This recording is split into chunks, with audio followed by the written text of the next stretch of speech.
Hello everyone, this time last year I made some predictions about 2022 and board gaming, and I maybe didn't do too well on that. Let's go through what my predictions were, and then soon you'll see my 2023 predictions, so stay subscribed for that. But let's see how well I did. So, the first one was that Marvel Zombicide will become the biggest Kickstarter from CMON. Cool minis or not. And it did indeed. At $9 million?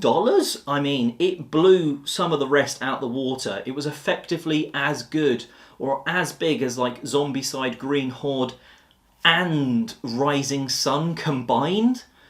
I didn't expect, I expected it because of the Marvel license, the Zombicide-ness. But whew, it really, it blew up in a sort of, hopefully, a good way. Very excited for that to eventually arrive. Wow, yes, one correct so far. The second one was that Micro Macro 3 would be released and that it may or may not be a kid family-friendly version. Well, that family-friendly one that they sort of teased that maybe they were doing, I think that still may be coming. I think that might be next year, 2023. But they did release a third instalment of the, effectively, Where's Wally Plus game. So, yes, I'll give myself that one. That is 2 for 2 so far. Frosthaven will not hit the Board Game Geek top 10. Now, to be fair, Frosthaven hasn't done that, but it hasn't really had a chance because it's only just getting to backers. I think I just presumed it was going to be a 2022 release and it would arrive much earlier and it would rocket up in success but not quite make the heights of Gloomhaven. Well, it's not done that. It's not really had the chance, so I think maybe half a point for that one. I think from early reviews, Frosthaven is almost getting received better than Gloomhaven, which, you know, I enjoyed Gloomhaven and didn't like it at the same time. People that loved the original, I think, it sounds like they're going to love Frosthaven even more, but it's probably not going to change your mind. Whether it will get that top 10, maybe it will actually, but at least it hasn't yet, but 50-50 on that one. There will be 3 new Star Wars games released in 2022. Now, there was Star Wars Love Letter. There was also a Star Wars The Clone Wars Pandemic board game. Unfortunately, the third one, which is, the third one that doesn't quite exist, I think is going to come out next year. So there is going to be a third Star Wars game, but not within that year, unfortunately. So almost right. There is that new one. It's got a weird name, like Storm Chaser or Stormlock or something weird like that. It looks a little bit like Star Wars Legion, but it's not Star Wars Legion. But that's a 2023 release, so I was wrong on that one. The next one was 1 to 2 player games would become more common releases.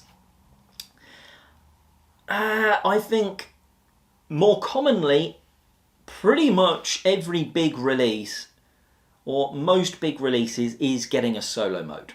But I don't think that 1-2 player count is really any more common than it was in previous years. So, unfortunately, I don't think that one's right. I think my logic there was, coming out the back of the pandemic, a lot of designers wouldn't have had big groups to playtest with.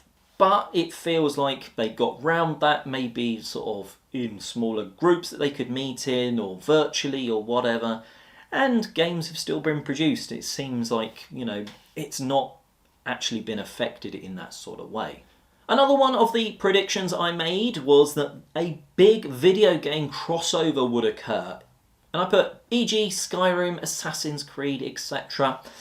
Well, those were examples of games that had already been announced or anything like that. And it doesn't really seem to have happened, apart from, there's a few. You've got the biggest is probably Slay the Spire, but Slay the Spire kind of already felt like it was a board game just with all the admin taken out of it. So I'll give myself maybe half a mark there. But it wasn't the sort of maybe like the Uncharted or a Halo or something like that style board game. There is the Rainbow Six one as well, that was kickstarted or crowdfunded in some way. So they're coming, but there's not been the big wave of them that maybe I thought there could have been after we'd seen a couple. I thought there might be a Pandemic or Unlock themed LogiQuest title from Asmodee. To me that seemed almost an obvious, a shoo-in, a nailed-on prediction, because they'd just released like 3 or 4 of those LogiQuest games. They'd released a Ticket to Ride one and a couple of others, and no more have been released. I just thought they'd easily go on to Pandemic or Pandemic or Unlock, as they were sort of 2 other big Asmodee brands. Unlock even kind of worked because it's already a puzzly sort of thing, but we just didn't see that one at all. So yeah, didn't get that one at all. Maybe we'll see more LogiQuest, but I'm almost surprised that we haven't got any more since that original release. So maybe we won't be getting any more. Maybe they didn't sell well enough for them to sort of carry on. Next up, Ticket to Ride Rome. I thought Days of Wonder would carry on their sort of mini Ticket to Ride series. You've got London, New York, Amsterdam, Rome. It seems kind of logical that that sort of city would get its own board game.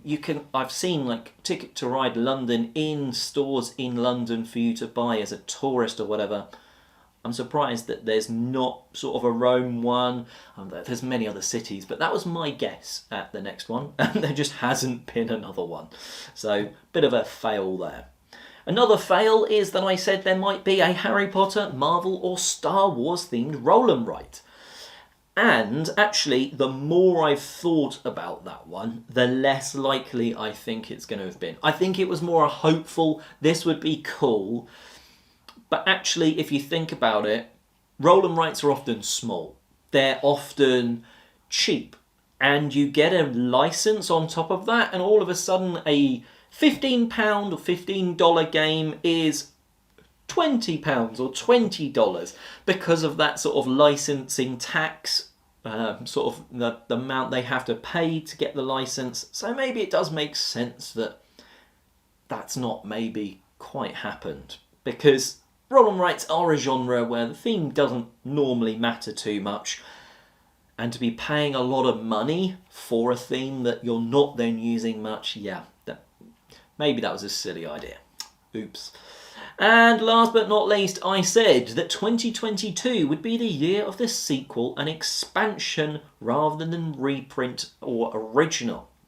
Now, I think actually that it's kind of just been a sort of same as usual year. There's been some reprints that have been good. There's been a number of sort of original games coming out and sequels, and well, it didn't really stand out one way or the other. It's kind of straight down the middle. Yeah, I think maybe with the likes of Frosthaven just coming out being probably certainly the biggest hotness right now, you could say sequel, but there's also been a lot of sort of new games which haven't tried to piggyback off the sort of success of other games as well. There's also been reprints like, half reprints like the Get On Board, the New York and London one. It's not quite Get On the Bus Route or Please Draw a Bus Route or whatever it was based on. So yeah, not really the best predictions from me there. But let me know, how bad do you think I did? Was I a bit harsh? Was I a bit sort of under harsh? Whatever that word is, it's completely escaped me now. But yeah, 2022, pretty good year for gaming. Not too good for my predictions.